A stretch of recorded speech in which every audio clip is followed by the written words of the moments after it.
What's up, garbage rollers? We are back with some more gameplay from the Mall of America food court.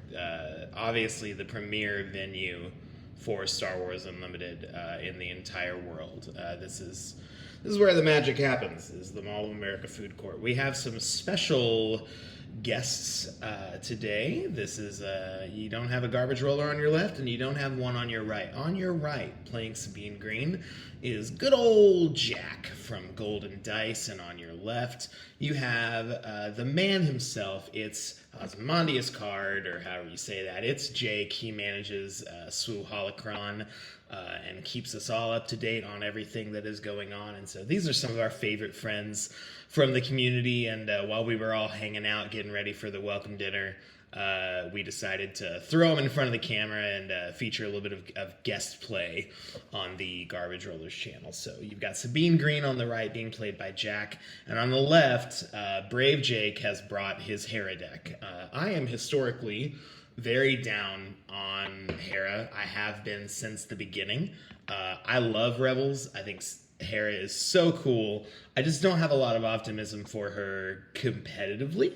Personally, that's where I'm at, and so I have nothing but respect for anybody who sleeves her up, because I'm not brave enough to do it. So kudos to Jake here, and if I am in any way disparaging towards what you've got going on, it's not personal. It's just, man, I wish that they had made Hera a character that I could be a little bit more excited about. So same colors on both sides here. Both of these guys are throwing down their mulligan. Great choices of sleeves here. I'm a sleeve junkie, so I appreciate it when people have cool aesthetics going on. Sabine plays Sabine Unit.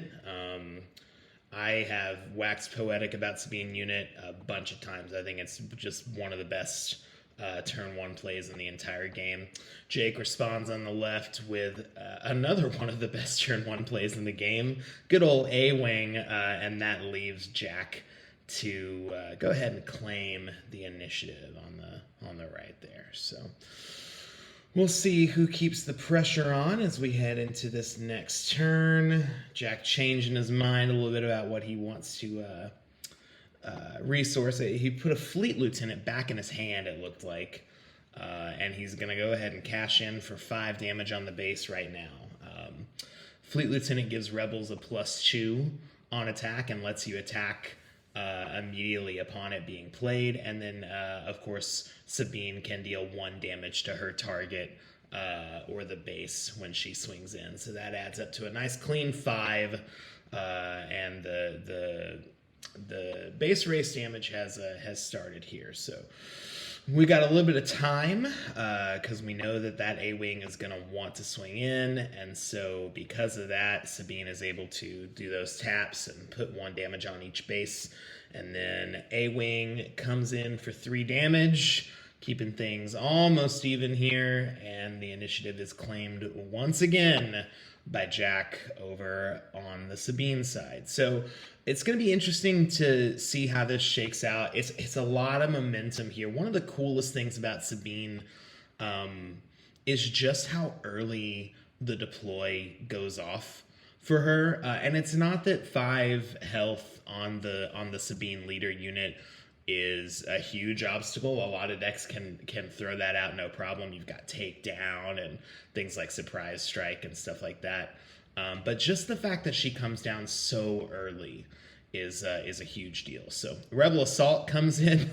Rebel Assault is an amazing card. So both of those units would normally attack in for 3 damage to the base each, but they each get +1 there, and so that's a fat 8 damage going down.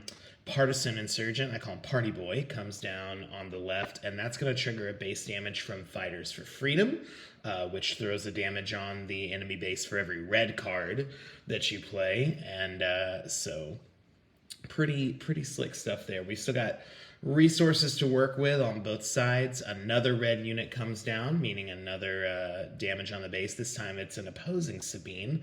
There's now 3 Sabines on the field, which is kind of hysterical. I love that a lot. Fighters for Freedom really getting some good value here, and we're going to see if Jake can keep up the keep up the pressure. Rebel Assault, really the kind of the missing piece to make green work really well with Sabine. Just a really cool reach card. One of my favorite cards in the entire set. Fighters for Freedom is going to put 3 damage on Sabine, and then another Fleet Lieutenant comes down. That's going to be a whole 5 damage on the base.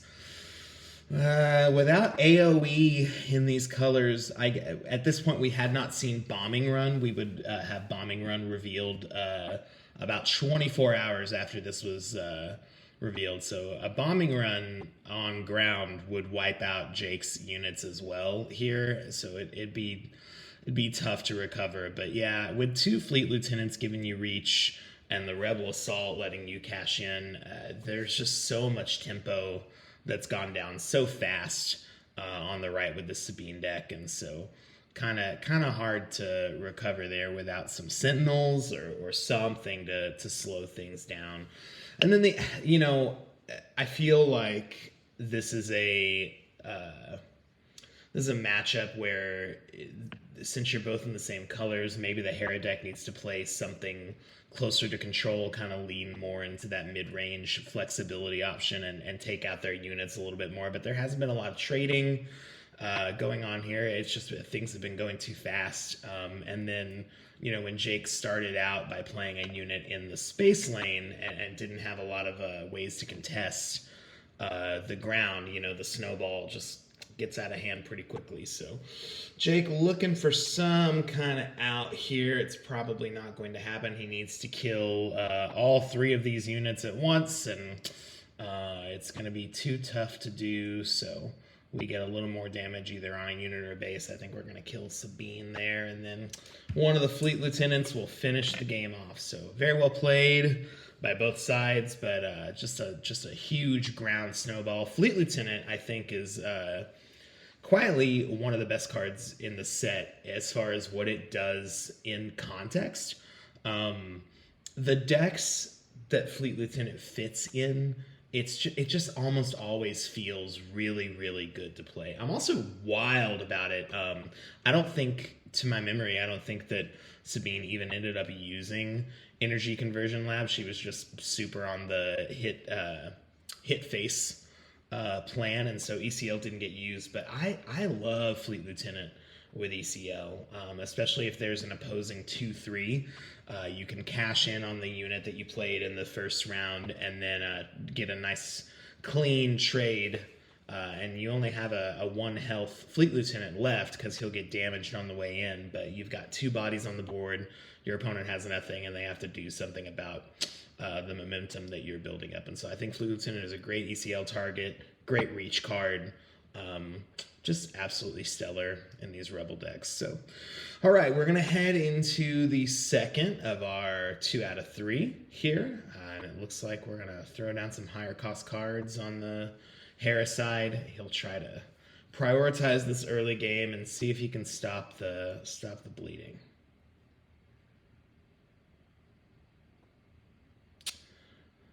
There was a little pause in the gameplay there. You can only imagine that Jake and Jack were asking to see Justin's hands again. Justin, from the Garbage Rollers, of course, being on site. We've discussed his hands at length this week on the channel. And, they're hard to look away from. I know that when I'm playing with Justin, it's very hard for me to focus on what I'm doing. I'm just staring at his hands. It's great hands. So, all right. So now we've flipped the script around a little bit. We've got Jake starting with a party boy on the left side, and it's Sabine who's brought out the A-Wing. So Sabine loses initiative, and so she's going to cash in and do those taps on the bases. Seems pretty good. Anytime Sabine loses initiative, you kind of just go, all right, and then you get your base damage and keep the race going. Sabine is playing a different game in set 1 that I think she's going to end up playing as time goes on. She's kind of playing aggro right now, but I feel like a true burn shell is something that's in the cards for her later, so we'll have to see how that Works out. Wing leader comes down. I have to imagine that, yeah, Jack's just going to keep the damage pressure rather than trade. And then we get 3 damage from Party Boy on the Sabine base. Sadly, Wing Leader does not have a red on it, and so Party Boy doesn't get that raid 2 bonus, but hopefully sometime soon that Partisan Insurgent will get a red buddy on the field and go ahead and get that raid 2. So one cool thing is when that happens, it'll be able to trade into Sabine Leader really, really nicely. And so I have to imagine that's part of what is on Jake's mind is trading cleanly once Sabine hits the field next turn. Jake's got initiative once again, and then it looked like Sabine took some taps. So we're resourcing and readying here. So Jake's got the first play here. I wonder if maybe he'll throw the wing leader into the A wing to kind of force a response, and then maybe Tarkin Town it off the board. That feels like it could be pretty clutch here. He's also got a Sabine in hand, which is pretty important, I think. Oh, he's got Sabine and another Partisan Insurgent. Yeah, he's going to double down on ground. I don't know if that's the best tempo play, although you do need the red unit out quickly so that you're able to threaten Sabine as soon as she deploys. So now I'd love to see him throw the swing leader into the A wing, force a response there. It may not happen, but we'll have to see. Now, if this is what I think it is, it looks like he's going to attack him with his Partisan Insurgent, kill the Fighters for Freedom. And that could definitely save him some damage from more red cards hitting the field. So I totally see that. Good, actually, that he saved this wing leader, because now there's a juicier target on the field to slam wing leader into in Tarkin Town. Red 3 is an incredible card, especially if anybody is going wide.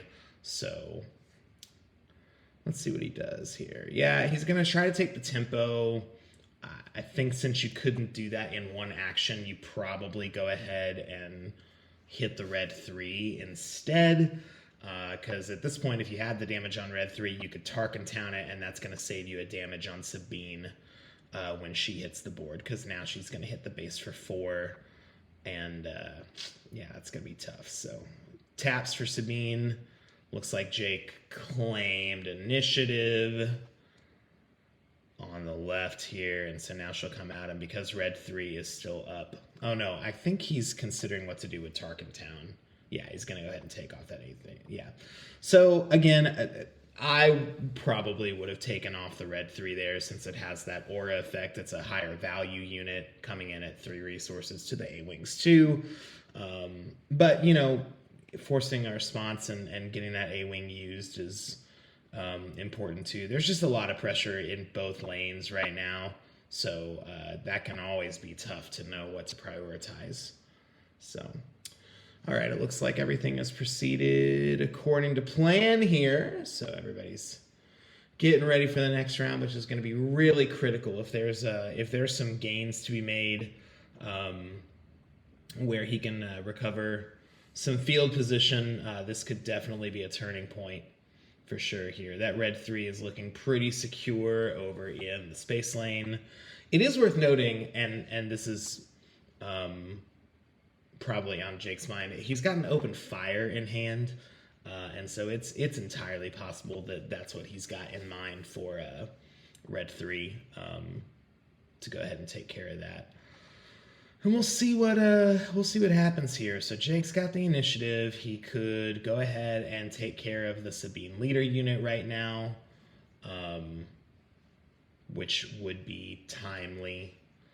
Because that's going to represent 4 damage that goes towards his base, and he's got the trade available right now, and on a damaged unit as well. In fact, that Partisan Insurgent actually survives the trade, because of those experience tokens, he's got 6 health right now. So this is a straight up a misplay. You should not do this. Love you, Jake, but don't do this. You've got a trait available on the board that saves you damage on the base, and instead he plays a prepare for takeoff, which is good. I mean, it's going to get him some A-wings into his hand, but that's a long game plan, and right now your priority has to be stopping the bleeding. And so I can only imagine that Jack is happy about that kind of more dirtily choice. The correct decision here is to go ahead and cash in the clean trade that you have available to you. So in comes good old, rough stuff. So Steadfast Battalion comes in with ECL. There's a leader out, and so it's going to be buffed up to 7 attack, and Partisan Insurgent there only has 3 health left, and so that's going to leave Steadfast Battalion on the board, and it's going to throw 4 overwhelm damage onto the base. So Steadfast Battalion, clearly, in my opinion, the best of the cards that care about whether you have a leader on the field. That combination of overwhelm and the attack bonus is just really, really cool if you've got ECL, and obviously a lot of people do. ECL is such a great base. So, and again, that is a play that could have been saved wholesale if you had just gone ahead and taken out the Sabine the round earlier. And obviously it's entirely possible that the Sabine deck on the right with Jack wins anyway, but you slow the bleeding for sure. So, yep. Watch your sequencing out there, everybody. Footage just ended on my end, but yeah, it's super well played by both decks. I wish that we had seen that game last long enough to get Hera on the field and start throwing out those experience tokens, but as we've seen time and time again on this channel, Sabine is real fast. So we'll see you around, everybody. See you next week with more gameplay.